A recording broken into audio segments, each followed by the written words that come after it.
अभी 2-4 दिन पहले की बात है, मेरे पास एक कमेंट ये आया कि मैम आप उपाय ये बताती हैं हमेशा कि अगर पत्नी झूठा केस कर दे तो आपको क्या करना चाहिए, उससे कैसे बचना चाहिए। आपने अभी तक ये वीडियो नहीं बनाया कि अगर कोई बात है, अगर लड़ाई हुई है या केस है, तो कैसे उस केस को खत्म करके साथ में रहें। तो कोई एक ऐसा वीडियो बनाइए जिससे कि आप उसमें ये समझाइए कि पति पत्नी के बीच में अगर कोई बात होती है कैसे उसे सुलझा सकते हैं और मिलजुल करके रह सकते हैं। तो ये वीडियो आज इसी मकसद से हम बनाने जा रहे हैं कि अगर पति पत्नी के बीच में कोई विवाद चल रहा होता है तो उसे कैसे सुलझा सकते हैं और किस तरह से परिवार में मिलजुल करके रह सकते हैं। तो ये वीडियो आप सभी पति और पत्नियों दोनों के लिए बहुत ही ज़्यादा महत्वपूर्ण है। तो इस वीडियो को जरूर देखें, पूरा अंत तक देखें और इसे अपने मिलने वालों को शेयर जरूर कर दीजिए। और दूसरा काम आप सभी लोगों को ये करना है कि अगर आप नए हैं, वीडियो को पहली बार देख रहे हैं, चैनल में पहली बार आए हैं, तो ये आपका ही चैनल है।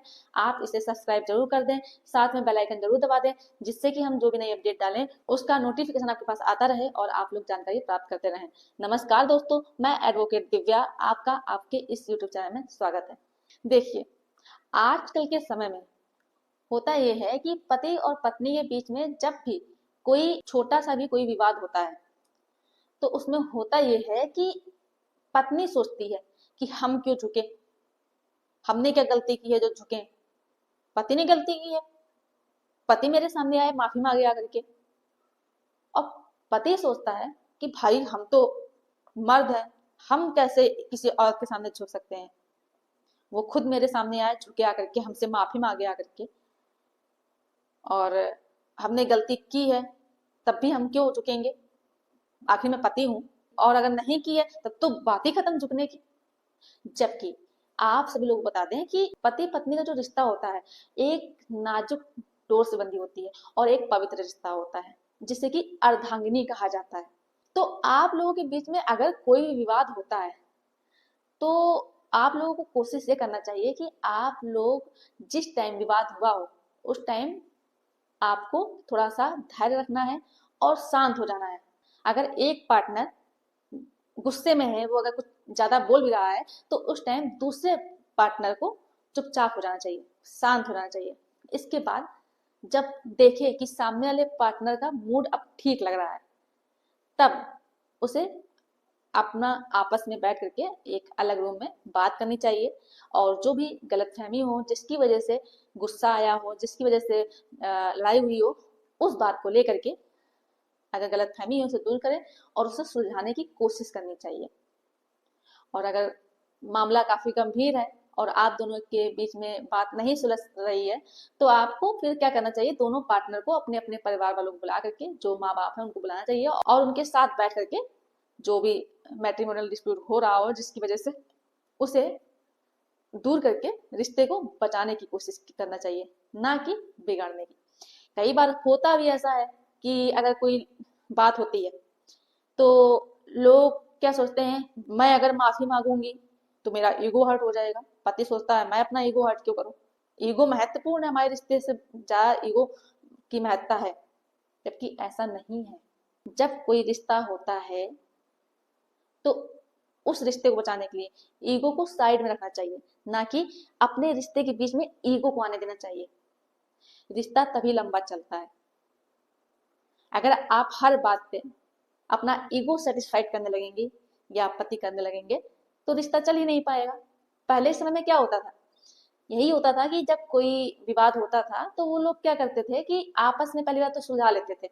नहीं बात बनती थी तो बड़े बुजुर्ग आते थे, वो बैठते थे साथ में, फिर उस जो भी गलतफहमी है, जिस वजह से लड़ाई हो रही है, उसको सुलझाने की कोशिश करते थे और इसके बाद वो लोग साथ में रहने लगते थे। पहले समय इतने ज्यादा डाइवोर्स वगैरह नहीं होते थे। क्यों नहीं होते थे? क्योंकि ईगो को दरकिनार रखते थे, ना कि उसको अपने रिश्ते के बीच में आने देते थे।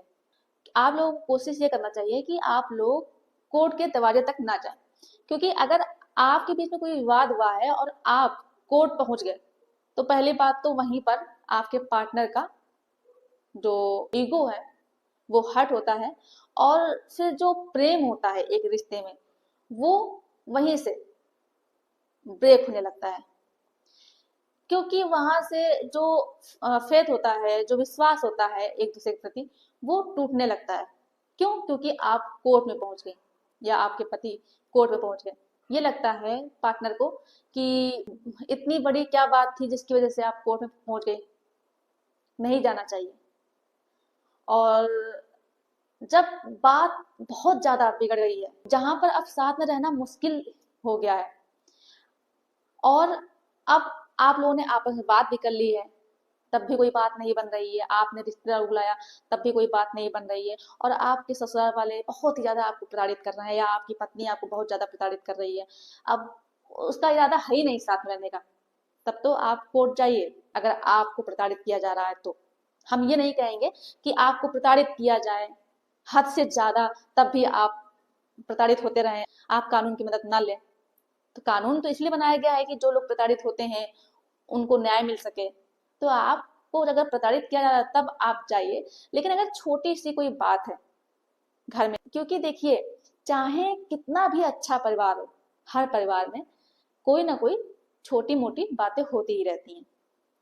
अगर हम उन छोटी छोटी बातों को इतना दिमाग में लेंगे, उन बातों को लेकर के अगर हम आपस में झगड़ा करेंगे, तो ऐसे में तो कोई भी रिश्ता मुझे नहीं लगता है कि 1 साल तक टिक पाएगा, टिक ही नहीं पाएगा। क्योंकि हम तो छोटी छोटी बातों को दिमाग में ले रहे हैं कि अरे यार इसने ऐसे कैसे बोल दिया, आज हमने ये खाना बनाया था इसने ये कैसे बोल दिया कि सब्जी अच्छी नहीं बनी है, हमने इतनी मेहनत से बनाया, या पत्नी मेरी सब्जी अच्छी रोज बनाती नहीं है, हम इसके साथ रहेंगे ही नहीं, मेरी पत्नी आराम ही करती रहती है, मेरी पत्नी मुझे टोका ही करती है, या मेरा पति देर में आता है ऑफिस से काम करके। अब इतनी छोटी छोटी बातों को लेकर के अगर हम दिमाग में लेंगे और झगड़ा करेंगे, तो एक ना एक दिन देखिए इंसान कब तक बर्दाश्त करेगा।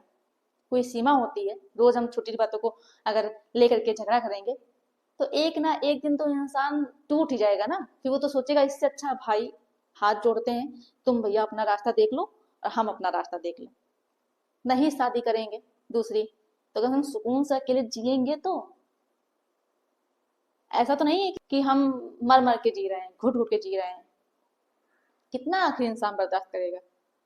तो इसलिए छोटी सी बात को हटा दो, अगर कोई छोटी सी बात हुई है उसे भूल जाओ।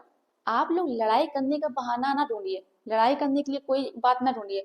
आपको अगर ढूंढना ही है तो ऐसी ऐसी बात ढूंढिए जिससे कि आप दोनों के बीच में जो प्रेम है और मजबूती से बना रहे, और आप लोगों का रिश्ता टूटने से अच्छा है कि और आप लोगों का रिश्ता मजबूत हो। तो लड़ाई नहीं करना है, छोटी छोटी बातों को इग्नोर करना है। और आपके साथ, जैसा कि हमने आपको पहले बताया कि बहुत ज्यादा आपको प्रताड़ित किया जा रहा है, और बात करने से नहीं बन रही है, रिश्तेदारों के साथ में बात की तब भी नहीं बन रही है, तब आप कोर्ट जाइए, केस लड़िए, न्याय पाइए। जब इंसान सामने वाला मान ही नहीं रहा है, आपको हर दिन प्रताड़ित करता है, आपको शारीरिक रूप से प्रताड़ित करता है, मानसिक रूप से प्रताड़ित करता है, आपको धमकियां रोज मिलती हैं, तब आप जाइए कोर्ट। लेकिन ऐसा भी नहीं है कि अब ठीक है, हमारी इच्छा है कि हम हीरे का हार लेंगे, लेकिन मेरे पति की इतनी क्षमता नहीं है कि वो हीरे का हार दिला पाए, और हम जिद पकड़े बैठे हुए हैं, नहीं मुझे तो हीरे का हार चाहिए। देखो दूसरे के पति, उनके लिए देखो क्या क्या लेके आए, उनके लिए सोने का हार 10 तोले के लेके आए हैं, ये साड़ियां लेके रोज आते हैं, तुम मेरे लिए क्या करते हो? तुम्हें देना पड़ेगा मुझे। और वो उसकी इतनी क्षमता ही नहीं है कि वो इतना कर सके, और आप गई कोर्ट और रिपोर्ट लिखवा दिया। या आप बोल रही हैं कि मुझे इतना रुपए चाहिए, अब बेचारा आप मांग रही हैं 15,000 रुपए, और उसकी आमदनी 10,000 रुपए है, जिसमें उसके परिवार के खर्चे हैं, उसके डेली आने जाने के खर्चे हैं। अब आप 15,000 मांग रहे हैं, उसकी इनकम 10,000 रुपए है, अब वो बेचारा कहाँ से आपको दे देगा? अब आप बात पे टिकी हुई है, नहीं मुझे चाहिए ही, और नहीं अगर करोगे तो तुमको हम जेल भिजा देंगे, तुम्हारे घर वालों को फंसा देंगे, और आप जाके झूठा केस कर देती हैं। तो भाई आप लोग ऐसा ना करें, आराम से अपने घर में अपने बीवी बच्चों के साथ रहें। और कई बार पति भी ऐसा करते हैं, ऐसी बात बिल्कुल भी नहीं है कि पत्नी ही झूठा हमेशा केस करती रहती हैं, पति प्रताड़ित भी करते हैं कई बार पत्नियों को। तो देखिए रिश्ता क्या है ना, बहुत नाजुक होता है, तो उसे बचाने की कोशिश करें। और कोई, चाहे वो पति हो चाहे पत्नी, एक दूसरे को समझने की कोशिश करें। और आप लोग जब एक दूसरे की जो छोटी छोटी गलतियां हैं उन्हें इग्नोर करेंगे, तो लड़ाई होगी ही नहीं। जब लड़ाई होगी नहीं तो आप लोगों को कोर्ट जाने की जरूरत नहीं पड़ेगी। और आप दोनों लोग एक दूसरे की स्थिति को समझने की कोशिश कीजिए। ये नहीं कि आपकी स्थिति इतनी अच्छी नहीं है, आपकी जितनी स्थिति है आपके पार्टनर की उससे ज्यादा की आप डिमांड कर रहे हैं, और बेचारा वो कहाँ से पूर्ति करेगा। तो समझने की कोशिश करें, पार्टनर आपका है, आपका पति है या फिर आपकी पत्नी है, एक दूसरे से समझने की कोशिश करें और वो सारी चीजें देखते हुए, स्थिति परिस्थिति को देखते हुए आगे अपना जीवन बिताएं। तभी आपका रिश्ता हमेशा चल पाएगा, पूरा जीवन अच्छे से रहेगा। लेकिन अगर आप छोटी छोटी बातों को इग्नोर नहीं करेंगे और उन्हीं बातों को लेकर के आपस में विवाद करेंगे तो आपका रिश्ता चलना बहुत ही मुश्किल होगा। और जैसे कि देख ही रहे हैं आप लोग, इतने सारे डाइवोर्स के केसेस आते हैं, मैट्रिमोनियल केसेस आते हैं, तो वो फिर तो आते ही रहेंगे। तो ऐसा बिल्कुल ना करें, एक दूसरे को समझे, एक दूसरे की भावनाओं की कदर करें, एक दूसरे की स्थिति और परिस्थिति को समझने की कोशिश करें, और वो सारी चीजें देखते हुए ही अपना परिवार जोड़ के रखने की कोशिश करें, ना कि बिखरने दें। और बहुत सारे लोग ये भी कमेंट करते हैं कि एडवोकेट का तो धंधा है, वो पत्नी झूठे केसेस नहीं करती हैं, वकील साहब बताते हैं उसी हिसाब से पत्नियां केसेस करती हैं। या पत्नी लोगों का ये कहना रहता है कि वकील साहब पति को समझाते हैं तभी पति लोग ऐसा करते हैं, तो ऐसा बिल्कुल नहीं है। देखिए, वकील साहब जो भी होते हैं, चाहे कोई भी हो, वो आपके घर नहीं जाते हैं कि आप अपना रिश्ता तोड़ दो, ये बोलने के लिए कि आप मेरे पास आ जाओ अपने परिवार को छोड़ के। आप अपने मन से खुद जाती हैं या पति जाते हैं वकील साहब के पास केस लेकर के, और आप जो चीजें बताती हैं या पति जो बताता है कि मेरे साथ इस तरह से हुआ है और हम नहीं रहना चाहते हैं, तो या तो फिर मान लीजिए अगर पत्नी प्रताड़ित है तो वो ये कहती हैं कि हम इतना प्रताड़ित हो चुके हैं कि अब हम इनके साथ नहीं रहना चाहते हैं और हम इनको इस तरह से फंसाना चाहते हैं, खुद को न्याय दिलाना चाहते हैं, मेंटेनेंस लेना चाहते हैं। तो जिस हिसाब से आप अपने फैक्ट के बारे में वकील साहब को बताते हैं, वकील साहब उसी हिसाब से केस डालते हैं। तो ये आप लोगों का कहना गलत है कि वकील साहब ही केस करते हैं। देखिए, आप लोग इतने समझदार खुद हैं, क्या सही है क्या गलत है इस चीज की आपको अच्छे से जानकारी होती है, क्योंकि किसी की भी शादी पहले के समय जैसे हो जाया करती थी बचपन में, वैसे नहीं होती है। अब शादियां जो होती है, जब आप लोग काफी एडल्ट रहते हैं उसके बाद ही शादी होती है, और आप लोग इतने समझदार खुद हो चुके होते हैं कि अब आपको आगे अपने रिश्ते के लिए क्या करना चाहिए। तो आप लोगों से फिर से एक बात कहेंगे, मेन दिक्कत आती है कि आप लोग बातों को जो छोटी छोटी होती हैं उसे इग्नोर नहीं करते हैं, जो कि उसे इग्नोर करना चाहिए, और रिश्ता तोड़ने के बजाय रिश्ता जोड़ने के बहाने ढूंढने चाहिए। और कोई बात हो तो तुरंत उसको लेकर के कोर्ट या थाने नहीं पहुंचना चाहिए। आई होप मेरे द्वारा दी गई जानकारी आपको पसंद आई होगी। उम्मीद है कि मेरी किसी बात का आप लोगों को बुरा नहीं लगा होगा। मेरा इस वीडियो के माध्यम से किसी व्यक्ति को हर्ट पहुंचाने का उद्देश्य नहीं था। और जानकारी अगर पसंद आई हो तो वीडियो को लाइक कर दें, शेयर कर दें, और चैनल को अगर अभी सब्सक्राइब नहीं किया है तो ये आपका ही चैनल है, आप इसे सब्सक्राइब जरूर कर दें। धन्यवाद।